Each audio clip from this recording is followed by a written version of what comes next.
Hello everyone, যেই main এবং অ্যাডভান্সের প্রবাবিলিটির syllabus তোমরা দেখতে পাচ্ছ।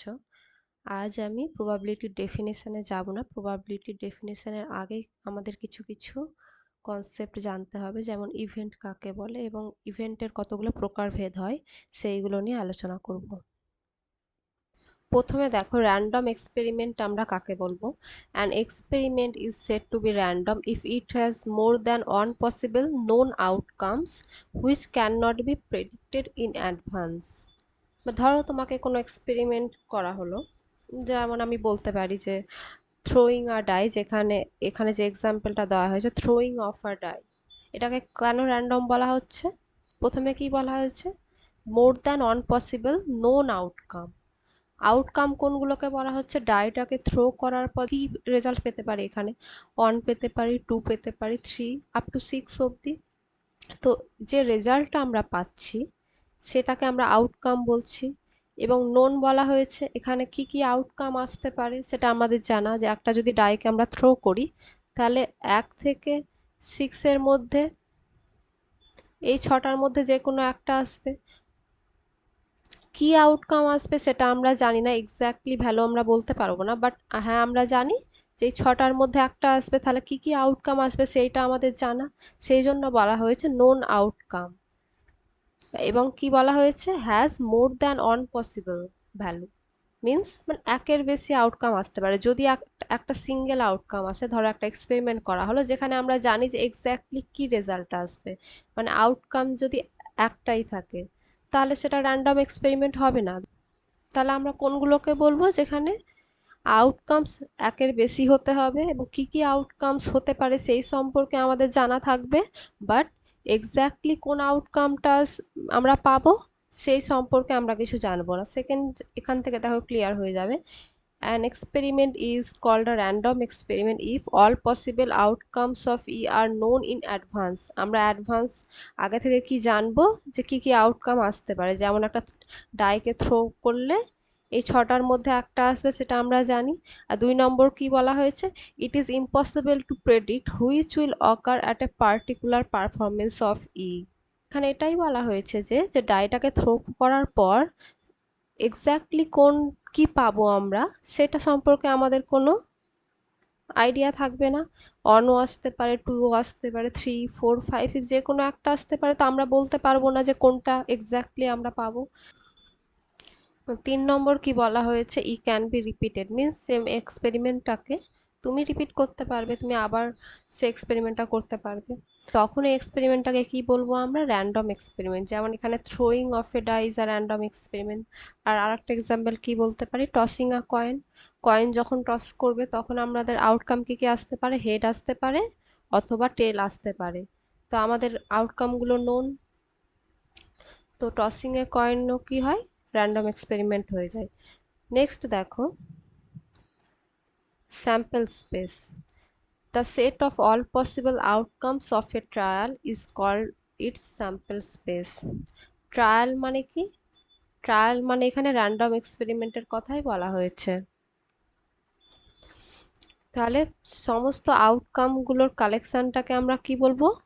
Sample space. যেমন একটা ডাইকে থ্রো করা হলে আমরা কি কি পেতে পারি? 1, 2, 3, 4, 5, 6। তাহলে এই যে 6টা আউটকামসের কালেকশন, এই কালেকশনগুলো, এই সেটটাকে আমরা কি বলবো? Sample space. অথবা যদি একটা কয়েনকে তুমি টস করো তাহলে আমাদের কাছে কি আউটকাম আসতে পারে? Head and tell. তাহলে এই যে কালেকশন হেড এবং টেল, এই সেটটাকেই কি বলবো আমরা? Sample space. এবং জেনারেলি স্যাম্পল স্পেসকে আমরা এস দিয়ে ডিনোট করি। নেক্সট দেখো, ইভেন্ট। ইভেন্ট কাকে বলবো? Every subset of a sample space is called an event. প্রথমত দেখো, সাবসেট কাকে বলে। যদি তোমরা সেটের ডেফিনেশন জানো, সেট কি? Well defined collection of objects অথবা এলিমেন্টস, যা বলতে পারো। এখানে আর একটা জিনিস অ্যাড হবে, distinct. Well defined collection of distinct object. প্রথমত কি? কালেকশন অফ ডিস্টিংক্ট অবজেক্ট মানে অবজেক্টের কালেকশন, এবং কালেকশনগুলো ডিস্টিংক্ট হতে হবে। যেমন তুমি যদি নাও 1, 1, 3, এই কালেকশনটা যদি নাও, এটা কখনোই সেট ফর্ম করবে না, বিকজ অন 2 টাইমস এসেছে। তো অনকে আমরা অন টাইমসই লিখবো। অবজেক্টগুলো কি হতে হবে, ডিস্টিংক্ট হতে হবে। এবং ওয়েল ডিফাইন্ড কেন বলা হয়েছে, এখানে ওয়েল ডিফাইন্ড মিনস সেটের মধ্যে এলিমেন্টগুলো যেন ডিফাইন্ড থাকে, যে সেটের মধ্যে এলিমেন্ট কি কি আসবে, সেটের বাইরে কোন কোন এলিমেন্টগুলো থাকবে, সেটা যেন ওয়েল ডিফাইন্ড থাকে, কোনো কনফিউশন যেন না থাকে সেই সম্পর্কে। যেমন আমরা এক্সাম্পল হিসেবে কি বলতে পারি, যে একটা ডাইকে যদি থ্রো করা হয়, তাহলে আমাদের কাছে কি কি আউটকাম আসতে পারে, সেইগুলোর কালেকশন একটা সেট ফর্ম করবে। বিকজ আমাদের কাছে কি আসতে পারে, 1 2 3 4 5 6, তাহলে এই কালেকশনটা কি হলো, সেট ফর্ম করলো। বিকজ আমরা জানি যে 7 নাম্বারটা কখনোই এই সেটের মধ্যে আসবে না, এই 6টায় আসবে। এবং এখানে প্রত্যেকটা এলিমেন্ট কি ডিস্টিংক্ট, তাহলে এটাকে আমরা কি বলবো, সেট। এবং সেটের যে এলিমেন্টগুলো থাকবে, এটা অলওয়েজ সেকেন্ড ব্র্যাকেটের মধ্যে আমরা লিখে থাকি। এটা হচ্ছে সেট, জাস্ট একটা নোটেশন সেটকে ডিনোট করার জন্য। তো সাবসেট এখানে কি, সাবসেট হচ্ছে সেটের মধ্য থেকে কিছু এলিমেন্ট নিয়ে, কিছু এলিমেন্ট নিয়ে যে সেটটা আমরা তৈরি করি সেটাকে সাবসেট বলি। যেমন আমি কি বলতে পারি, সেটের মধ্যে 6টা এলিমেন্ট আছে, আমি কি নিলাম, 1 নিলাম, 2 নিলাম, 3 নিলাম, তাহলে এই যে সেটটা নিলাম, এই সেটটা হচ্ছে এস সেটের সাবসেট। বা আমরা এইভাবে বলতে পারি, একটা সেট এ, আমরা একে সাবসেট অফ এস কখন বলবো, যখন এক্স একটা এলিমেন্ট যদি এ এর মধ্যে থাকে, এটা কি ইমপ্লাই করবে, এক্স এস এর মধ্যেও থাকবে, মানে সেই সেটটাকে আমরা সাবসেট বলবো। সাবসেট হওয়ার জন্য প্রথমত আমাকে কি হতে হবে, সেট হতে হবে।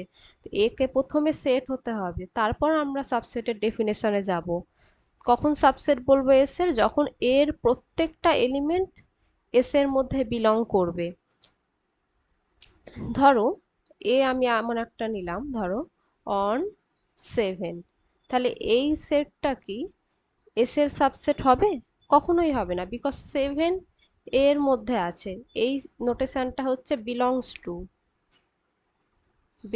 টু মিন্স 7 এ সেটের মধ্যে বিলং করছে। তো এটাকে আমরা এরকম একটা নোটেশন দিয়ে ডিনোট করে থাকি।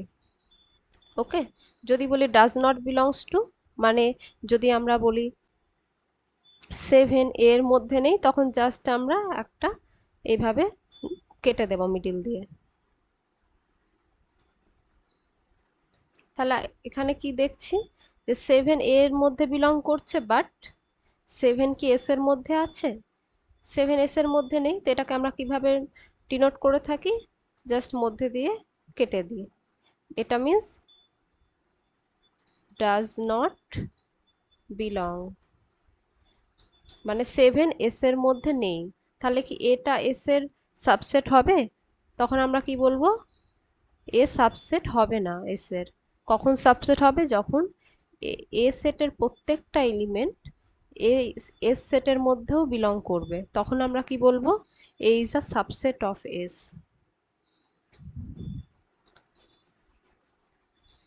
এবার দেখো, তাহলে সাবসেট তোমরা জানলে সাবসেট কি। তাহলে এখানে কি বলা হয়েছে, every subset of a sample space is called event. Sample space basically কি, স্যাম্পল স্পেস বেসিক্যালি একটা সেট। আউটকামসের কোনো একটা র্যান্ডম এক্সপেরিমেন্ট বা কোনো একটা ট্রায়ালের যে আউটকামসগুলো থাকবে, সেই আউটকামসের কালেকশন, সেটা একটা সেট ফর্ম করে। যেমন ডাইকে থ্রো করলে এই যে আউটকামসের কালেকশনগুলো, এটা একটা সেট ফর্ম করে। কোনো একটা কয়েনকে টস করলে যে আউটকামগুলো আমরা পাবো, এটাও একটা সেট ফর্ম করে। সেটের ডেফিনেশনের যে কন্ডিশন সবগুলোই স্যাটিসফাই করেছে। তো স্যাম্পল স্পেস বেসিক্যালি কি, একটা সেট। আর যেখানে ইভেন্টকে কি বলা হয়েছে, সাবসেট অফ স্যাম্পল স্পেস। এবং স্যাম্পল স্পেসের প্রতিটা সাবসেটকে আমরা কি বলবো, ইভেন্ট। যেমন এখানে এক্সাম্পলে দেখো, আমরা স্যাম্পল স্পেস আগের এক্সাম্পল কি পেয়েছিলাম, একটা ডাইকে থ্রো করলে 1 2 3 4 5 6, তাহলে আমরা সাবসেটের ডেফিনেশন অনুযায়ী কি লিখতে পারি, এ যদি একটা সেট নিই, 1 একটা সিঙ্গেল পয়েন্ট নিয়ে যদি একটা সেট নিই, এর মধ্যে অনলি একটাই পয়েন্ট আছে 1, তাহলে এ অবশ্যই এস এর সাবসেট, বিকজ এর প্রতিটা এলিমেন্ট এস এর মধ্যে বিলং করছে। এর মধ্যে 1 আছে, এস এর মধ্যে 1 আছে, তাহলে এখান থেকে কি বলতে পারি, A is a subset of S. আবার আমরা কি নিতে পারি, একে 1 2 3 এই তিনটে নিতে পারি। এখানেও কি দেখব, এর মধ্যে যে তিনটে এলিমেন্ট আছে সেই তিনটে এলিমেন্ট এস এর মধ্যেও বিলং করছে। তাহলে আমরা এখান থেকেও কি বলবো, A is a subset of S. এইভাবে আমরা কতগুলো সাবসেট পেতে পারি, অনেকগুলো পেতে পারি। একে আমরা সিঙ্গেলটন 1 নিতে পারি, সিঙ্গেলটন 2, সিঙ্গেলটন 3, আবার একে আমরা কি নিতে পারি 5 6 এইভাবেও নিতে পারি। এইভাবে যতগুলো নিতে পারবো সবগুলোই কি হবে, ইভেন্ট হবে। এনএস বলতে এখানে বেসিক্যালি কি বলা হয়েছে, number of element in S. S এর মধ্যে যতগুলো এলিমেন্ট আছে সেই এলিমেন্টের সংখ্যাটাকে এনএস দিয়ে ডিনোট করা হয়েছে। এখানে কতগুলো আছে, 6টা, তাহলে এনএস 6। এখানে এর মধ্যে কটা এলিমেন্ট আছে 1, তাহলে এটাকে আমরা কি লিখবো, number of element in a equals to 1। তাহলে এটার ক্ষেত্রে কি হবে, number of element in a equals to 3, because এখানে তিনটে এলিমেন্ট আছে। এবার ইভেন্ট দেখো, ইভেন্ট কত রকম হতে পারে। কোন একটা ইভেন্ট আমরা যেমন প্রথমে এ নিয়েছি, এখানে কি আছে, সিঙ্গেল একটা এলিমেন্ট আছে। ইভেন্ট এমনও হতে পারে, ইভেন্ট এমনও হতে পারে তিনটে এলিমেন্টও থাকতে পারে, ইভেন্টের মধ্যে দুটো এলিমেন্টও থাকতে পারে, 5টাও থাকতে পারে, আবার 6টাও থাকতে পারে। S itself is a subset of S. ধরো এটাকে আমরা কি নিলাম, 1 2 3 4 5 6, 6টা এলিমেন্টই নিয়ে নিলাম। এক্ষেত্রেও কি বলতে পারবো, এটাও কি হয়ে যাবে, সাবসেট অফ এস। এটা অ্যাকচুয়ালি কি এস, তাহলে বিকজ এই সেটের প্রত্যেকটা এলিমেন্ট এস এর মধ্যে বিলং করে ডেফিনেশন অনুযায়ী। যখন আমরা কোনো একটা ইভেন্টের মধ্যে একটা সিঙ্গেল এলিমেন্ট থাকবে তখন সেই ইভেন্টটাকে আমরা বলবো সিম্পল ইভেন্ট। যে নেক্সট ডেফিনেশন ওটাই বলা হয়েছে যে সিম্পল ইভেন্ট কোনগুলোকে আমরা বলছি, a simple event or an elementary event is an event containing only a single sample point. Sample point basically কি, স্যাম্পল স্পেসের মধ্যে এই সিঙ্গেল প্রতিটা পয়েন্টগুলোকে আমরা কি বলি, স্যাম্পল পয়েন্ট। এখানে 1 একটা স্যাম্পল পয়েন্ট, 2 একটা স্যাম্পল পয়েন্ট, মানে যে আউটকামগুলো আমরা পাবো সেগুলোই হচ্ছে এক একটা স্যাম্পল পয়েন্ট। তাহলে যে কোনো ইভেন্টের মধ্যে যদি একটাই স্যাম্পল পয়েন্ট থাকে তখন সেটাকে আমরা কি বলবো, সিম্পল ইভেন্ট। এবং একের বেশি যদি স্যাম্পল পয়েন্ট থাকে তখন আমরা কি বলবো, কম্পাউন্ড ইভেন্ট। যেমন এখানে আমরা নিয়েছিলাম এ ইকুয়ালস টু 5 6, এখানে কি দুটো স্যাম্পল পয়েন্ট, তাহলে এটা কি হয়ে যাবে, কম্পাউন্ড ইভেন্ট। আর এখানে এটা কি হয়ে যাবে, সিম্পল। সেকেন্ডে যেটা নিয়েছি এটাও কি হবে, কম্পাউন্ড, বিকজ এখানেও একের বেশি স্যাম্পল পয়েন্ট আছে, তো কম্পাউন্ডে এটাই বলা হয়েছে। তো সেগুলোকে আমরা কম্পাউন্ড ইভেন্ট বলি যখন একের বেশি স্যাম্পল পয়েন্ট থাকে। Mutually exclusive or disjoint events. Events are said to be mutually exclusive or disjoint or incompatible if the occurrence of any one of them prevents the occurrence of all the other events। অথবা আমরা এটাকে কি বলতে পারি, কোন একটা random experiment ধরো তুমি করছো, সেখানে দুটো ইভেন্টকে আমরা মিউচুয়াল এক্সক্লুসিভ কখন বলবো, যখন দুটো একসাথে কখনোই ঘটবে না, বা যদি একটা ঘটে দ্বিতীয়টা ঘটবে না, বা অন্যটা ঘটলে এটা ঘটবে না। এ আর বি দুটো দিয়ে যদি আমি বোঝাই, এ বি কে কখন আমরা মিউচুয়ালি এক্সক্লুসিভ বলবো, যখন এ যদি ঘটে তখন বি ঘটবে না, আর বি যদি ঘটে তখন এ ঘটবে না, মিন্স একসাথে এ অ্যান্ড বি কখনোই ঘটবে না। যেমন আমরা বলতে পারি, ধরো একটা কয়েনকে টস করলে, তাহলে স্যাম্পল স্পেস আমরা কি পাবো, হেড আর টেল, এই দুটো আউটকামসই পাবো। তাহলে এই কালেকশনটাই স্যাম্পল স্পেস, তাহলে স্যাম্পল স্পেস আমরা এটা পেলাম। ধরো একটা ইভেন্ট নিলাম, এ দিয়ে ডিনোট করছি ইভেন্টটাকে, গেটিং হেড। ইভেন্টটা কি, যে কয়েন টস করলে হেড পড়বে। আর সেকেন্ড আর একটা ইভেন্ট নিলাম যে টেল, অনলি টেল, এটাও সাবসেট এস এর, এটাও এস এর সাবসেট। তাহলে ধরো তুমি একটা কয়েনকে টস করলে, তো তোমার ইদার তোমার হেড পড়বে অথবা তোমার টেল পড়বে। এমন যদি হেড পড়ে তখন আমরা কি বলবো, এ ঘটেছে, যদি টেল পড়ে তখন আমরা কি বলবো, বি ঘটেছে। কখনো কি এমন হবে যে এ অ্যান্ড বি দুটো একসাথে ঘটবে, মিন্স হেড এবং টেল কি কখনো একসাথে পড়তে পারে, কখনোই পড়তে পারে না। যদি হেড পড়ে মিন্স টেল পড়েনি, আর যদি টেল পড়ে তখন বলবো হেড পড়েনি। তাই হেড পড়লে আমরা বলবো এ ঘটেছে, আর এ ঘটলে বি ঘটবে না, বিকজ টেল পড়বে না।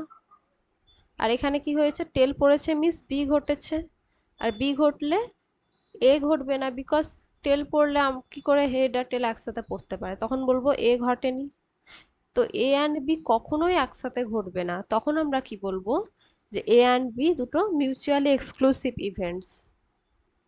সিমিলারলি তুমি একটা ডাইকে থ্রো করলেও তুমি কি পাবে, ধরো তুমি একটা ইভেন্ট নিলে যে অন, অন পড়বে, তাহলে অন যদি পড়ে, তাহলে বি যদি ইভেন্টটা নাও 2 3 দুটো স্যাম্পল পয়েন্ট নিয়ে, তাহলে এ ঘটলে বি কি ঘটতে পারে, একবার ডাইকে থ্রো করলে অন পড়েছে, মিন্স 2 3 পড়েনি, মিন্স বি ঘটেনি। তাহলে এ যদি ঘটে তাহলে কি বি ঘটবে না, আর বি যদি ঘটে তখন এ ঘটবে না। যদি এমনটা, তাহলে তোমরা বলবে, তাহলে এমন এক্সাম্পল কি আছে যে দুটো ইভেন্ট একসাথে ঘটতে পারে? এগুলো তো হচ্ছে যে যেগুলো একসাথে ঘটবে না। তাহলে এমন কি ইভেন্ট আছে? হ্যাঁ আছে, ধরো তুমি একটা ইভেন্ট কি নিলে 1 2, মানে কোনো একটা ডাইকে থ্রো করলে, ডাইকে থ্রো করার পর স্যাম্পল স্পেস আমরা কি পাবো, 1 2 3 4 5 6, তাহলে এটা একটা ইভেন্ট। অন্য আর একটা ইভেন্ট কি নিলে 1 3 4, এই দুটো ইভেন্ট, দুটোর মধ্যেই দেখো ওয়ান কমন আছে। তাহলে এখানে এ অ্যান্ড বি কখন একসাথে ঘটবে, ধরো তুমি ডাইকে থ্রো করলে আর কি পড়লো, অন পেলাম। অন পেলাম মিন্স এখানে এও ঘটলো, এখানে বিও ঘটলো, মানে এ বি একসাথে ঘটতে পারে যদি অন আউটকাম আসে আমাদের। তাহলে এক্ষেত্রে আমরা কি বলবো, A and B mutual exclusive নয়। তো এখানে নেক্সট ওটাই বলা হয়েছে, mutually non exclusive events, the events which are not mutually exclusive are known as compatible events or mutually non exclusive events. এখানে এক্সাম্পলটা কি বলা হয়েছে, rolling an event number and a 6 on a die, means একটা ডাইকে তুমি throw করলে, তাহলে একটা ইভেন্ট কি নিলে, গেটিং অ্যান ইভেন্ট নাম্বার, যদি ইভেন্ট নাম্বার পাই তখন আমরা বলবো এ ইভেন্টটা ঘটেছে। আর বি তুমি ইভেন্ট কি নিলে, যে 6 পয়েন্ট যদি পড়ে, তখন আমরা কি বলবো, বি ঘটেছে। তাহলে 6ও যেহেতু একটা ইভেন্ট নাম্বার, যখন ডাইটাকে থ্রো করার পর 6 পড়বে, তখন আমরা কি বলবো, 6 পড়েছে তাই বি ঘটেছে, এবং 6 যেহেতু একটা ইভেন্ট নাম্বার, সেক্ষেত্রে এক্ষেত্রে কি বলতে পারবো, এও ঘটেছে। তো দুটো একসাথে ঘটেছে। যদি 4 পাই, তাহলে 4 যদি পড়ে, তাহলে আমরা এখানে কি বলবো, এ ঘটেছে বাট বি ঘটেনি, কেন, এখানে 4 যেহেতু ইভেন নাম্বার তাই বলবো এ ঘটেছে, কিন্তু বি এর মধ্যে তো অনলি 6 আছে, 6 পড়েনি তাই বি ঘটেনি। কিন্তু কখন একসাথে ঘটবে, যখন 6 পড়বে। তো এক্ষেত্রেও কি হচ্ছে, এ অ্যান্ড বি একসাথে ঘটতে পারে, সেই পসিবিলিটি আছে। তো সেক্ষেত্রে আমরা বলবো যে মিউচুয়ালি নন এক্সক্লুসিভ। নেক্সট দেখো, ইন্ডিপেন্ডেন্ট ইভেন্টস কোনগুলোকে আমরা বলি, events are said to be independent if the happening of one event is not affected by the happening of other events. Means কি, ধরো তোমাকে দুবার কয়েন টস করা হলো, তাহলে প্রথমবার ধরো তোমার হেড পড়লো, ওকে, ফার্স্ট বার তোমার হেড পড়লো, সেকেন্ড বার হেড পড়বে না টেল পড়বে, এটা কি কখনোই এই রেজাল্টের উপর ডিপেন্ড করবে, ফার্স্ট বার যেটা হেড পড়েছে, কখনোই না। সেকেন্ড বার হেড পড়ার পসিবিলিটি যেমন, টেল পড়ার পসিবিলিটিও সেম, কখনোই ফার্স্টটার উপর ডিপেন্ডেন্ট নয়। তাহলে এক্ষেত্রে আমরা কি বলবো, দুটো ইভেন্টসকে ইন্ডিপেন্ডেন্ট। এখানে এক্সাম্পল কি বলা হয়েছে, flipping a coin twice, the result of the second flip is completely unaffected by the outcome of the first flip. কখন ডিপেন্ডেন্ট হবে, two or more events are said to be dependent if the happening of one event affects পার্সিয়ালিও হতে পারে অথবা টোটালিও হতে পারে, মানে কোনো একটা ইভেন্টের জন্য অন্য কোনো ইভেন্ট যদি এফেক্টেড হয়, তখন আমরা কি বলবো, সেই দুটো ইভেন্ট কি হচ্ছে, ডিপেন্ডেন্ট ইভেন্ট। যেমন একটা ব্যাগে ধরো 3টে রেড মার্বেল আছে এবং 2টো ব্লু মার্বেল আছে, তোমাকে কি বলা হলো, যে তুমি দুবার 2টো মার্বেল তুলতে পারবে। প্রথমবার ধরো তুমি মার্বেল নিলে, প্রথমে ধরো তোমার ভাগে কি পড়লো, রেড পড়লো, রেড মার্বেল তুলে নিলে, এবং যে মার্বেলটা তুলবে সেটা আর এখানে রিপ্লেস করা যাবে না। তাহলে একবার তোলার পর তোমার কাছে কটা থাকলো, 2টো রেড থাকলো, 2টো ব্লু থাকলো। প্রথমবারে যেহেতু আমরা একটা রেড তুলে নিয়েছি, তাই সেটা সেকেন্ড বারে এফেক্ট করবে। আবার এমনও হতে পারে তুমি একটা যদি এখান থেকে ব্লু নিয়ে নিতে, তাহলে সেকেন্ড বার যখন তুলবে তখন তোমার কাছে কি থাকবে, 3টে রেড মার্বেল থাকবে, একটা ব্লু মার্বেল থাকবে।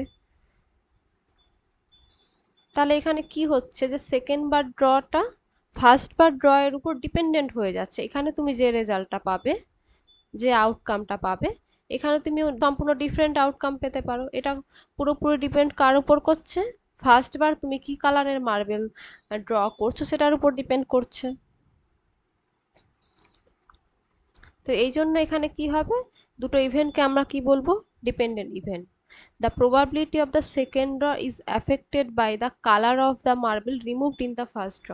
ফার্স্ট ড্রতে আমরা কোন কালার ড্র করেছি সেটা এফেক্ট কার উপর পড়বে, সেকেন্ড ড্রয়ে আমাদের কি পড়বে তার উপর এফেক্ট ফেলবে। তো সেক্ষেত্রে আমরা কি বলবো, ডিপেন্ডেন্ট ইভেন্ট।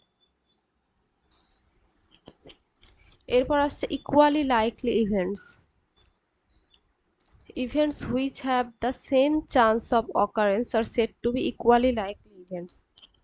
মিনস এখানে কি বলা হয়েছে, ধরো একটা কয়েন তোমার কাছে টস করা হলো, তাহলে তোমার কাছে স্যাম্পল স্পেস হচ্ছে এটা, আর তোমার ইভেন্ট নেওয়া হলো, প্রথমে এটা নেওয়া হলো এ ইভেন্ট, এবং বি ইভেন্ট কি নেওয়া হলো, getting R tell.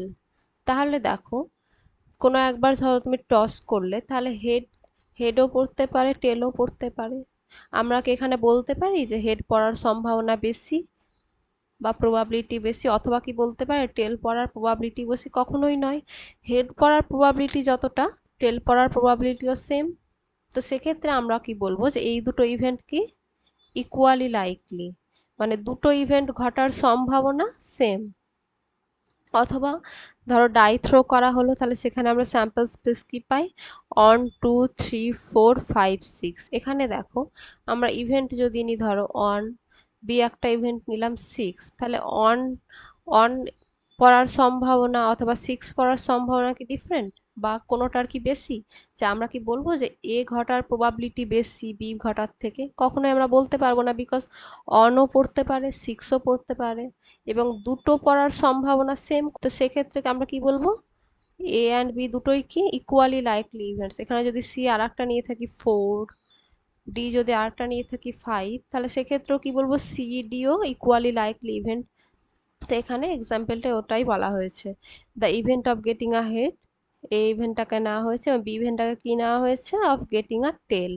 Events A and B are said to be equally likely events, যেহেতু both the events have the same chance of occurrence, দুটো ঘটার চান্স বা সম্ভাবনা সেম। নেক্সট আমাদের কি আছে, impossible event. An event of a given random experiment is called an impossible event if it can never happen in any performance of the random experiment under identical condition. কোন ইভেন্টটাকে impossible বলবো, যেটার ঘটার সম্ভাবনা একদম zero, যে কোনো এক্সপেরিমেন্টে। আমরা কি, যেমন ধরো কোনো একটা ডাইকে আমরা থ্রো করলাম, তাহলে আমরা কি বলতে পারি যে একটা যদি ইভেন্ট নিই যে গেটিং 7, 7 যদি 7 পড়ার সম্ভাবনা কত? এটা কোনোদিনই ঘটবে না। কোনো একটা ডাইকে থ্রো করলে তোমার কি হতে পারে, 1 2 থেকে আপ টু 6 অব্দি, এই 6টা নাম্বারের মধ্যে একটা আসবে, 7 কি কখনোই আসবে, 7 কখনোই আসবে না। তখন আমরা এই ইভেন্টটাকে কি বলবো, ইম্পসিবল। অথবা তুমি নিতে পারো -1, এই ইভেন্টটাও যদি নাও, এটাও কি বলবো, -1 কি কখনো আসতে পারে, কখনোই আসতে পারে না একটা ডাইকে থ্রো করলে। তো এটাও কি হয়ে যাবে, ইম্পসিবল ইভেন্ট, মানে যেটা ঘটার সম্ভাবনা একদমই জিরো। দেন কি হচ্ছে, সার্টেন ইভেন্ট। সার্টেন ইভেন্ট কোনগুলোকে বলা হয়েছে, an event of a given random experiment is called certain event if it happens in every performance of the corresponding random experiment under identical condition. এটা কি বলা হয়েছে, কারণ এই একটা ইভেন্ট, এটাকে সার্টেন কখন বলা হবে, সার্টেন ইভেন্ট যখনই তুমি যে এক্সপেরিমেন্টটা করবে এ ঘটবে, অলওয়েজ এ ঘটবে। ধরো তোমাকে একটা এক্সাম্পল দেওয়া হচ্ছে, একটা কয়েনকে টস করা হলো, তাহলে আমাদের কাছে স্যাম্পল স্পেস কি পাবো, হেড পাবো, টেল পাবো। এটা আমাদের স্যাম্পল স্পেস। আর একটা ইভেন্ট নেওয়া হলো এ, যেখানে হেড, অনলি হেড নেওয়া হলো, তাহলে একে কি আমরা বলবো যে এটা সার্টেন ইভেন্ট হবে? মানে যখনই আমরা কয়েন টস করব অলওয়েজ কি এ ঘটবে? হতেই তো পারে যে আমরা কয়েন টস করলাম, টেল পড়লো, তো অলওয়েজ এ ঘটবে না, যখন টেল পড়বে তখন কি বলবো এ ঘটেনি, তাহলে এখানে কি হবে, এ সার্টেন ইভেন্ট হবে না। এ কখন সার্টেন ইভেন্ট হবে, যদি আমরা সেই ইভেন্টটাকে কি নিয়ে নিই, হেড এবং টেল যদি দুটোই নিয়ে নিই, তখন আমরা কয়েনকে যতবারই ক্রস করি না কারো, ইদার হেড পড়বে অথবা টেল পড়বে, এর বাইরে তো পড়বে না, তো সব ক্ষেত্রেই কি হবে, এ ঘটবে, প্রতিটা টসেই এ ঘটবে, তাহলে আমরা কি বলবো, এটাকে সার্টেন ইভেন্ট বলবো। তো বেসিক্যালি আমাদের কাছে সার্টেন ইভেন্ট কোনটা হচ্ছে, যেটা স্যাম্পল স্পেস যেটা হবে সেটাই সার্টেন ইভেন্ট হবে। সেকেন্ডে দেখো লেখা হয়েছে formally a certain event is described by the set S which is the corresponding event space আর স্যাম্পল স্পেস সেম। আবার সিমিলার কেসে তুমি ডাই যদি থ্রো করো তাহলে স্যাম্পল স্পেসের মধ্যে কি আসবে, 1 2 3 4 5 6, তাহলে এই যদি একটা ইভেন্ট নাও, ধরো 5টা নিয়েই করলে 1 2 3 4 5, তাহলে এটা সার্টেন ইভেন্ট কি হবে, হবে না, বিকজ যখন 6 পড়বে তখন এ ঘটবে না, তো আমরা বলতে পারবো না যে প্রতিবার ডাই থ্রো করলে এ ঘটবেই। তো এ কখন সার্টেন ইভেন্ট হবে, যখন এর মধ্যে আমরা 6কেও অ্যাড করবো, মিন্স সম্পূর্ণ স্যাম্পল স্পেসটা হয়ে যাবে। তো বেসিক্যালি কি হচ্ছে, স্যাম্পল স্পেসটাই কি হচ্ছে, সার্টেন ইভেন্ট হয়ে যাচ্ছে। এরপর দেখো exhaustive set of events.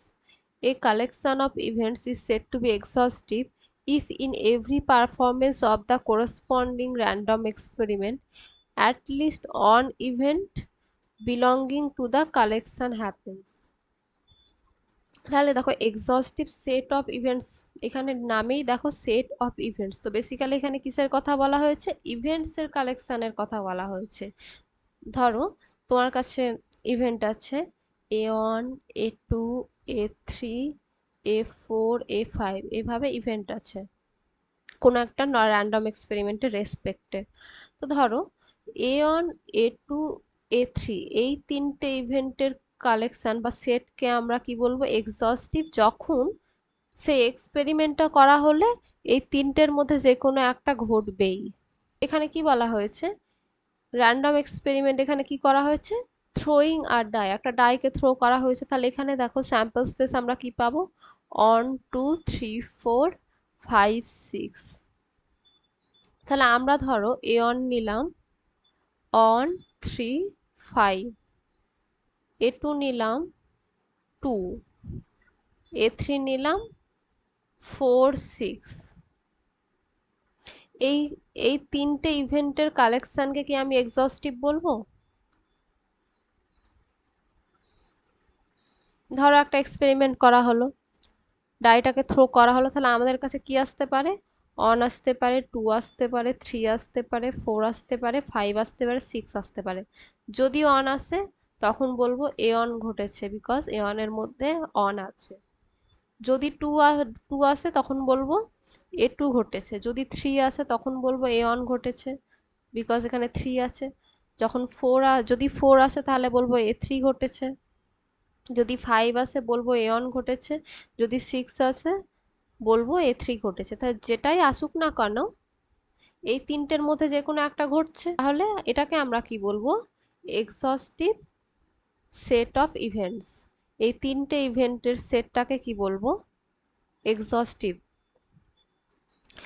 দুটো ইভেন্টকে কি বলতে পারি এক্সস্টিভ এখানে, A1 A2কে যদি শুধু নিই, A3কে যদি আমরা বাদ দিয়ে দিই, তাহলে দেখো যখন 4 আসবে, ধরো কোনো ডাইকে থ্রো করা হলো এবং 4 পেলাম আমরা, এখানে কি দেখছি, A2ও ঘটছে না, A1ও ঘটছে না, তাহলে কি সব সময় এই দুটোর মধ্যে একটা আউটকাম আসছে না, তো সেক্ষেত্রে এটা এক্সস্টিভ হবে না। কিন্তু এটা এক্সস্টিভ কেন হচ্ছে, কোনো ডাইকে থ্রো করার পর যে আউটকাম বা যে রেজাল্টই আসুক না কেন, তিনটের মধ্যে যে কোনো একটাই ঘটবে। তো তখন আমরা কি বলবো, এই কালেকশনটাকে বলবো এক্সহস্টিভ।